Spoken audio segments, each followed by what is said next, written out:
Once you have all the names in your group, the next thing to do is find out whose birthday is closest to today.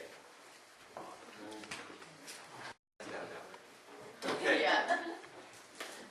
Like I said, this is an exercise that is sort of going to feel familiar with things you've done before, but has some very different elements to it that you have to pay close attention to, because we're trying to achieve a certain kind of experience in the group. Mary Helen's done this, so she knows where we're going with this. When the question is posed, the person whose birthday is closest to today will invite somebody else in your circle to speak. And the way that we would like you to do this is for that person to say the other person's name. Hal, I invite you to speak. Dan, I invite you to speak. That's what we want you to say. We don't want you to get into this middle school stuff. We go, hey, yo.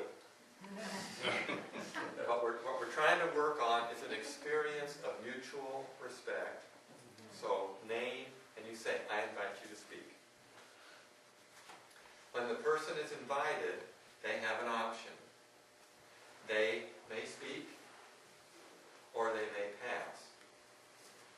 When they speak, everybody sits quietly, does not make comments, does not drum their fingers on the table, does not pound their heel on the floor, does not nod like crazy or shake their head like crazy. Everybody listens. I mean, obviously you can be attentive, but we don't want you giving non-verbal feedback. When the person is finished with what they want to say, then the whole group pauses for 10 seconds. 10 whole seconds. Then the person who just finished speaking is the one to invite someone else.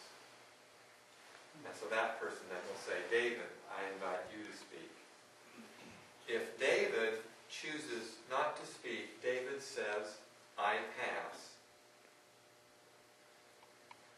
David still then is responsible for inviting someone else to speak. So the process continues that way. You're not going around in a circle.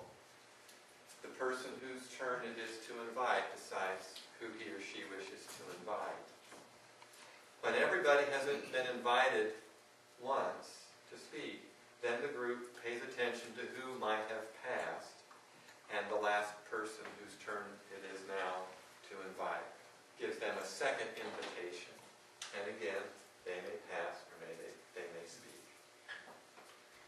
That's the first round of this process, and I think for now that's all we will do. There's a second round and a third round, but this is the hardest part, because this forces us to do things that we are not typically used to doing in our American society. Are there any questions about how the techniques and process work? Are all clear on that? Yes. Okay, those of you who are going to invite first, put your hands up again, please. Okay, thank you. You may put your hands down. Okay, listen to the... And I have one word to add to you. The reason why practicing a grace margin is so important is because we want every voice at the table to be not just heard, but honored.